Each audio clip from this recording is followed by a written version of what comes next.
दोस्तों, कैसे हैं आप सब। उम्मीद करता हूँ कि सब बढ़िया होंगे। दोस्तों, आपने इतिहास में कई ऐसी रानियों और राजकुमारियों के बारे में पढ़ा होगा जो सिर्फ अपनी खूबसूरती के लिए मशहूर थीं और इतिहास के पन्नों में उनका सौंदर्य अमर है।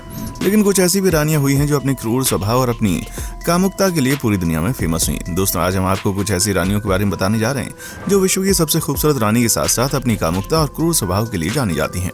दोस्तों, वीडियो को बिना स्किप किए आखिर तक देखिएगा। नए दर्शकों से एक रिक्वेस्ट है कि अगर आपने अभी तक इस चैनल को सब्सक्राइब नहीं किया तो जल्दी से चैनल को सब्सक्राइब कर लें और वीडियो को लाइक।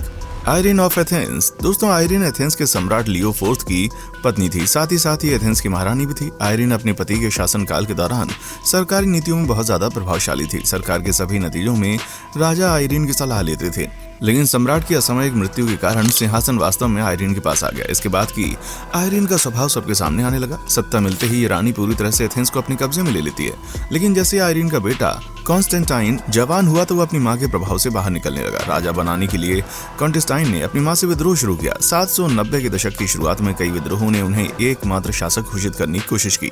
इनमें से एक विद्रोह सफल हुआ, लेकिन 792 में कॉन्स्टेंटाइन के साथ यह सह सम्राट के रूप में सभी शाही शक्तियों में आयरीन को फिर से स्थापित किया गया। 797 में आयरीन ने एक साजिश रची जिसमें उसके समर्थकों ने उसके बेटे की आंखें निकाल दी और उसे गंभीर रूप से अपंग कर दिया। उन्हें जेल में डाल दिया गया और स्वभावतः कुछ ही समय बाद उनकी मृत्यु हो गई। उसके साथ रास्ते से हटकर आयरीन ने खुद को एकमात्र शासक घोषित किया। ऐसा कहा जाता है कि एथेंस के इतिहास में इससे बड़ी वाहियात रानी कोई नहीं हुआ। क्लियोपेट्रा। दोस्तों, मिस्र की शासक रही रानी क्लियोपेट्रा के बारे में कहा जाता है कि वे अपनी सुंदरता को बरकरार रखने के लिए गधी के दूध से नहाती थीं। क्लियोपेट्रा 51 ईसा पूर्व से 30 ईसा पूर्व तक मिस्र की महारानी थी। तब क्लियोपेट्रा को दुनिया की सबसे अमीर और खूबसूरत महारानी कहा जाता था। उनका नाम इतिहास में ऐसी शख्सियत के रूप में दर्ज है जो रहस्यों से भरी हुई है। क्लियोपेट्रा इतनी ज्यादा सुंदर थी कि कई राजाओं के साथ ही सैन्य अधिकारी भी उनकी सुंदरता के जाल में फंस जाते थे। अपनी सुंदरता के दम पर वे राजाओं तथा सैन्य अधिकारियों को अपने जाल में फंसाती थी और उसके अपने सारे काम निकलवाती थी। बताया जाता है कि रानी के सैकड़ों पुरुषों के साथ शारीरिक संबंध थे। इसके अलावा रानी क्लियोपेट्रा को दुनिया की 5 भाषाओं का ज्ञान भी था। इस कारण भी वो बहुत जल्दी ही किसी से जुड़ जाती थी और उसके सारे राज जान लिया करती थी। क्लियोपेट्रा मिस्र पर शासन करने वाली अंतिम फाराओं में थी। क्लियोपेट्रा की मौत महज 39 साल की उम्र में हो गई। माना जाता है कि क्लियोपेट्रा ने सांप के डंक लगवाकर आत्महत्या कर ली थी। हालांकि कुछ लोग कहते हैं कि उनकी मौत मादक पदार्थों के सेवन से हुई। कुछ लोग ऐसे भी हैं जो कहते हैं क्लियोपेट्रा को सांप से कटवाकर मरवा दिया गया था। दोस्तों, कैसा लगा हमारा आज का एपिसोड हमें कमेंट करके बताएं। हमें आपके कमेंट्स का इंतजार रहेगा। दोस्तों, उम्मीद करता हूं कि हमारा एपिसोड आपको पसंद आया होगा। दोस्तों, अगर आप हमारे चैनल पर नए हैं तो प्लीज चैनल को लाइक शेयर और सब्सक्राइब जरूर करें, क्योंकि हम आपके लिए रोज इस तरह की वीडियोस लाते रहते हैं। देखने के लिए शुक्रिया। वैलेरिया मेसालिना। वैलेरिया मेसालिना का जन्म 25 जनवरी को हुआ था। उस समय 38 ईसा पूर्व में राजा क्लॉडियस के, जो कि रोम के राजा थे, क्लॉडियस की पहली पत्नी कैलिगुला की मृत्यु के बाद वैलेरिया मेसालिना को साम्राज्ञी बनाया गया। वैलेरिया को कई किस्से मशहूर हैं, लेकिन रिपोर्ट सुनकर आपके रोंगटे खड़े हो जाएंगे। ऐसा कहा जाता है कि वैलेरिया मेसालिना के भी 2 बच्चे थे और उनकी परवरिश किंग क्लॉडियस की पहली पत्नी कैलिगुला ने की थी। वैलेरिया एक महान साम्राज्ञी थी, लेकिन उसका नाम कोई नहीं था। इसके बजाय वह सेक्स की अपनी वासना के लेकर बदनाम थी।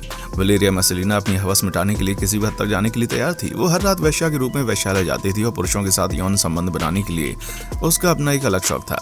एक बार वासना की जाल में फंसकर उसने सारी हदें पार कर दी। वैलेरिया मेसालिना ने इसके लिए रोम के सबसे प्रसिद्ध वेश्या सिलसिला को भी चुनौती दी। चुनौती ये थी दोस्तों कि उन दोनों ने ज्यादा पुरुषों के साथ सेक्स करने की होड़ रखी। आपको जानकर हैरानी होगी कि इस मुकाबले में मेसालिना ने जीत हासिल की।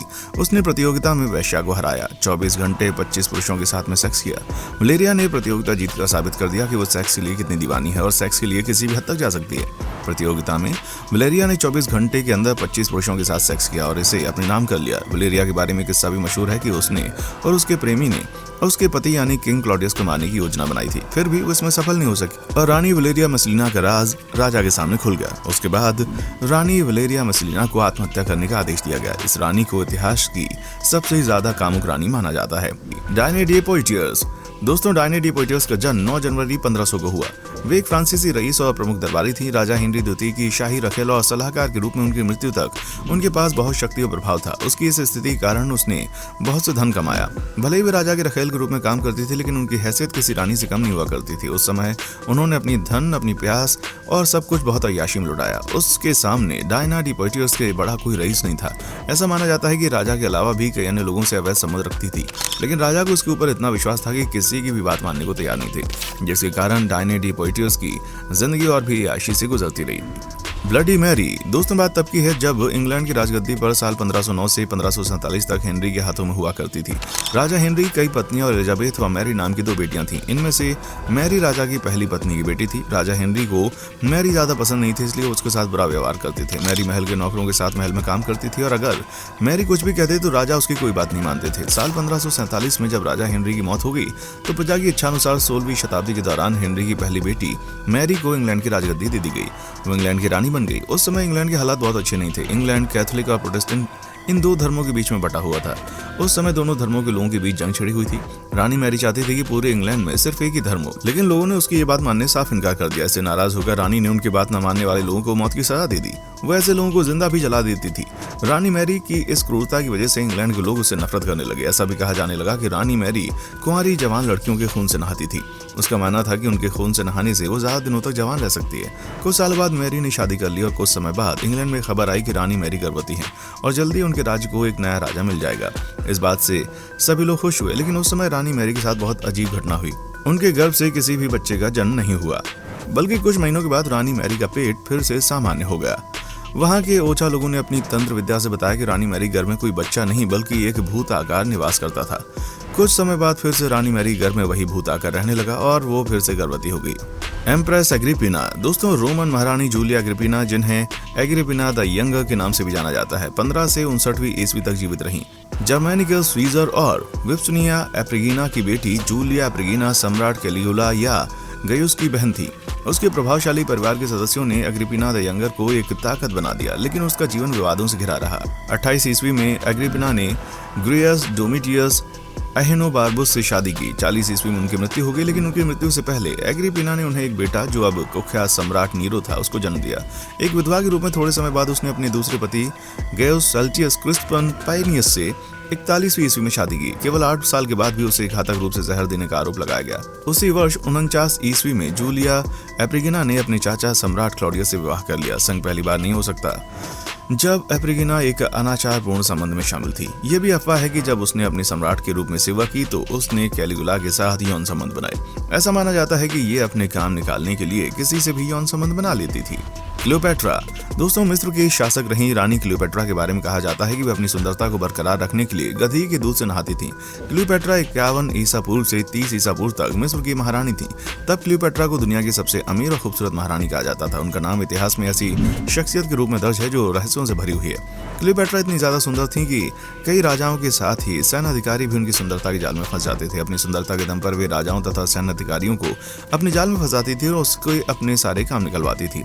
बताया जाता है कि रानी के सैकड़ों पुरुषों के साथ शारीरिक संबंध थे। इसके अलावा रानी क्लियोपेट्रा को दुनिया की 5 भाषाओं का ज्ञान भी था।